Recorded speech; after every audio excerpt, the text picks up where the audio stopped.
Kenapa aku selalu cakap tak payah bergaya sangat dekat Malaysia ini? Di Malaysia, ojek motor itu sama sekali nggak ada. Kalian tahu nggak kenapa? Yuk, Arrived here in Indonesia since 12 o'clock. In the Koruptor harus dimiskinkan, tidak ada pilihan lain.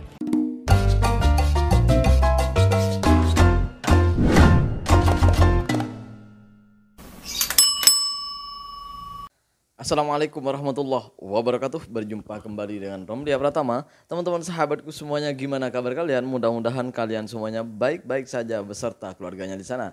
Teman-teman sahabatku, buat kalian yang baru gabung, yang baru nonton video ini, silahkan di subscribe dulu guys, di like dan di komen guys. Buat teman-teman sahabatku yang udah mendukung support channel ini, terima kasih.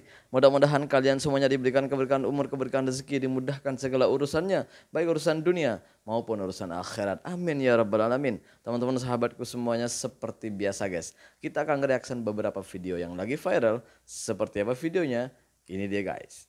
Kenapa aku selalu cakap tak payah bergaya sangat dekat Malaysia ini? Sebab dekat kampung pun tak tahu lagi hidup dia macam mana, tahu? Kadang rumah pun tak ada rumah pun macam gubuk ya macam tu. Tapi dekat Malaysia gaya dia macam gaya orang kaya, macam dia paling best lah, dia ingat kan? Dengerin tu. Itulah selalu aku cakap, jangan terlampau banyak gaya. Ini terkhususnya ini untuk mak-mak yang dari Indonesia ni.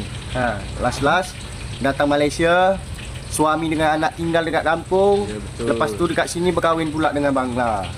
Banyak yang aku jumpai di Malaysia ini, mak-mak seperti itu.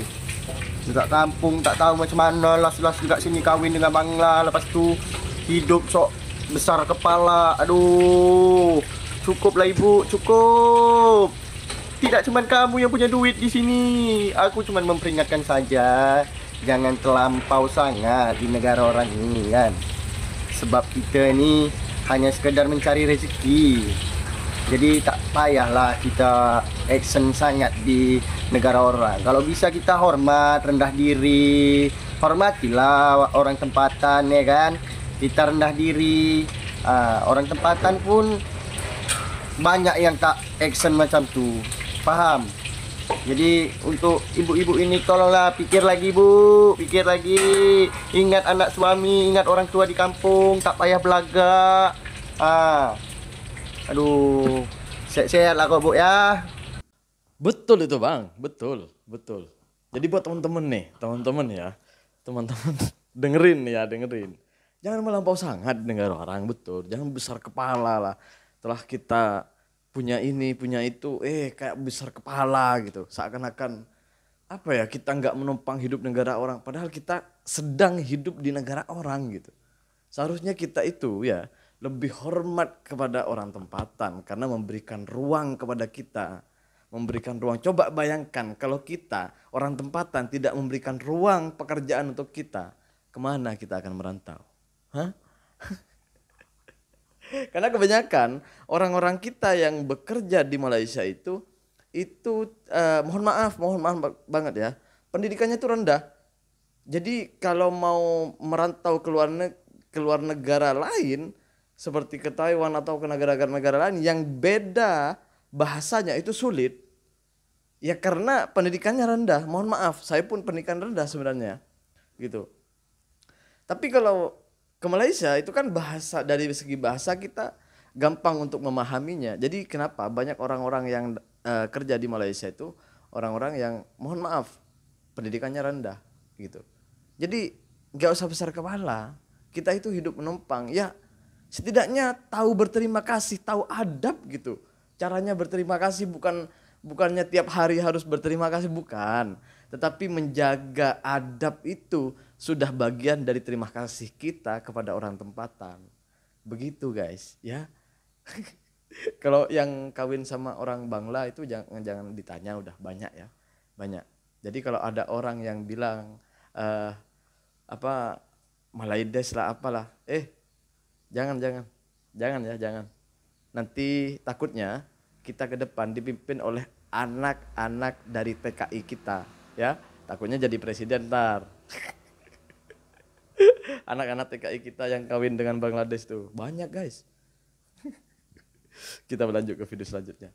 Ini dia guys. Di Malaysia, Ini ojek nih, motor guys. itu sama sekali nggak ada. Kalian tahu nggak kenapa? Yuk, aku ceritain ke kamu. Malaysia adalah negara dengan mayoritas Muslim, jadi soal adab benar-benar dijaga. Kalau kamu naik motor dengan lawan jenis yang bukan muhrim, posisinya terlalu dekat dan dianggap kurang sesuai. Dari sini kita bisa belajar, Malaysia bukan hanya memiliki transportasi, tapi juga memiliki nilai agamanya. Itu yang bikin aku respect. Kedua, faktor keselamatan. Jalan di Malaysia tuh banyak highway besar, kendaraan melaju dengan cepat, jadi motor untuk angkut penumpang tuh dianggap terlalu beresiko. Yang ketiga, transportasi publik di Malaysia tuh udah sangat baik. Ada MRT, LRT, monorail sampai bus. Jadi masyarakat tuh lebih terbiasa mengandalkan itu. Keempat, aturan transportasi memang jelas. Motor lebih diarahkan untuk pemakaian pribadi, bukan untuk jasa angkut penumpang. Dan yang kelima, budaya perkendaraan di Malaysia, mobil lebih relatif terjangkau, ditambah ada Grab car di mana-mana. Jadi lebih nyaman dan aman. Sekarang aku ngerti, Malaysia memang punya cara sendiri untuk mengatur transportasi yang sesuai dengan budaya, agama, dan juga faktor keamanan. Kalau ke orang-orang Malaysia setuju tak dengan alasan ini? Tulis dekat komen ya, aku nak dengar pendapat kalian semua.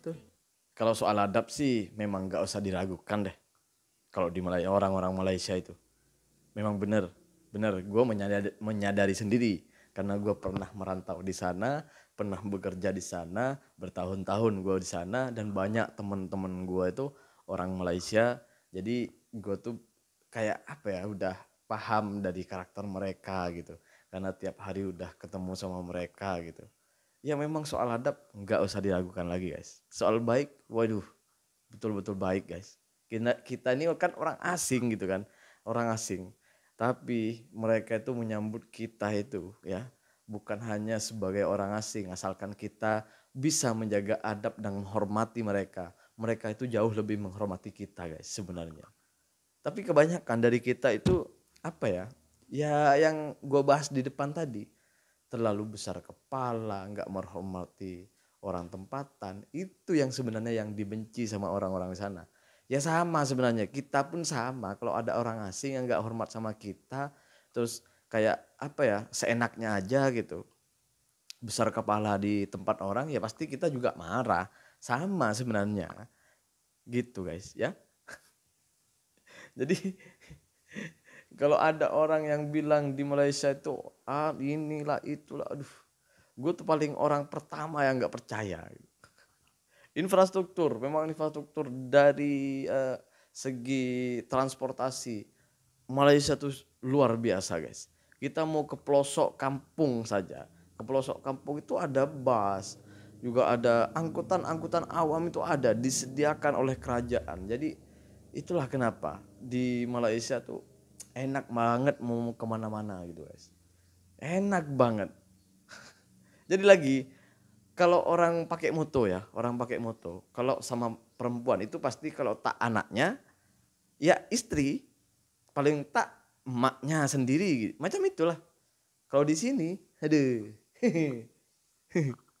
kadang yang perempuan sama laki-laki itu bukan siapa-siapanya, masih makwe, pakwe, pacar gitu. Udah jadi jalan.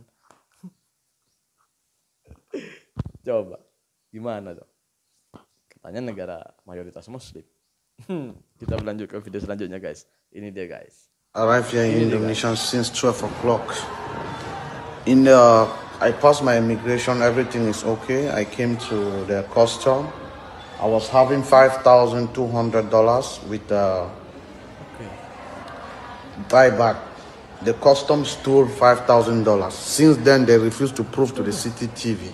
I'm in the office that they don't have to prove me anything. It's not controlled by this. This is the office. They said I was text that I look like somebody who smoked. They tried to taste everything, nothing.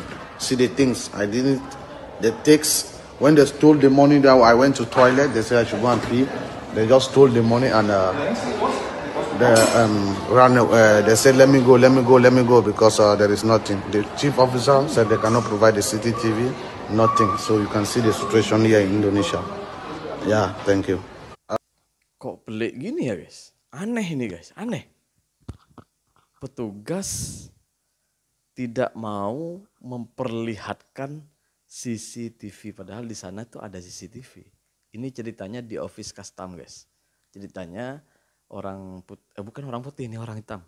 Orang Amerika ini datang di pemeriksaan di bea cukai atau custom lah gitu ya.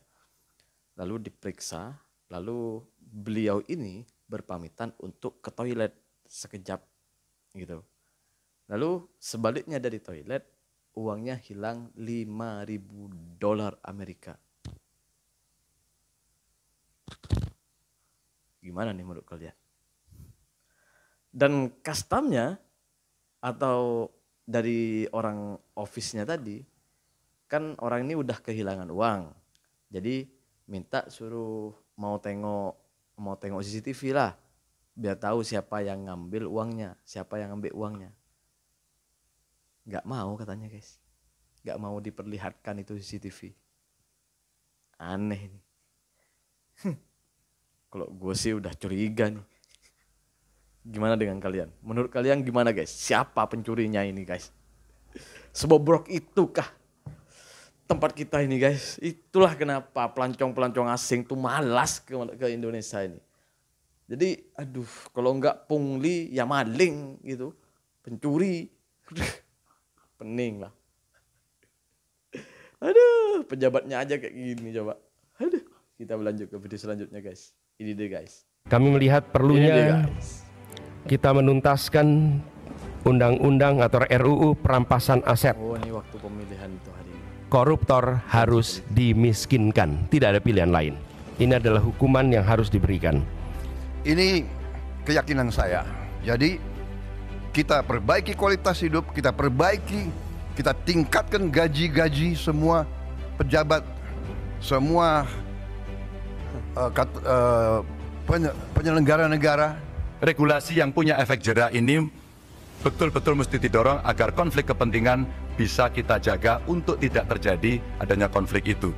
Dan tentu saja menegakkan kode etik, lalu mengawasi kekayaan yang tidak sesuai dengan profil tadi di LHKPN, dan meminimalisasi rangkap jabatan. Dan lalu kalau itu tidak jerah, deterrent efeknya adalah memiskinkan koruptor. Saya kira Nusa Kambangan tempat terbaik untuk itu. Sekarang gimana? Ya, ini perhatian nih buat teman-teman yang dulunya nyoblos atau memilih Pak Prabowo dengan wakilnya. Sekarang Pak Prabowo itu lagi menunaikan janjinya, di mana pada waktu itu Pak Prabowo dengan Mas Gibran itu berjanji di waktu debat Pilpres 2024 itu, beliau itu berdua berjanji akan menaikkan pajak dan menaikkan gaji para pejabatnya atau yang ada di pemerintahan, contohnya di DPR, terus Komisi Pemberantasan Korupsi atau KPK. Itu katanya mau dinaikkan menteri-menterinya, mau dinaikkan gajinya dengan alasan mau mencegah rasuah. Ya, itu janjinya. Sekarang udah ditunaikan. Kalian mau marah, pajak kita naik, gaji mereka naik, terus kalian mau marah. Ya jangan marah, orang kalian yang milih kok. Yang sepatutnya marah itu ya kita sebagai kayak kami nih, orang-orang yang gak milih Pak Prabowo. Karena kita memilih orang yang berjanji akan memiskinkan koruptor gitu. Kalian gak milih sih, gak milih yang mau memiskinkan koruptor, malah mau milihnya yang mau memperkaya koruptor. Ya udah, nikmatin sekarang. Terima kasih buat semuanya. Assalamualaikum warahmatullahi wabarakatuh. Jangan lupa guys, salawat.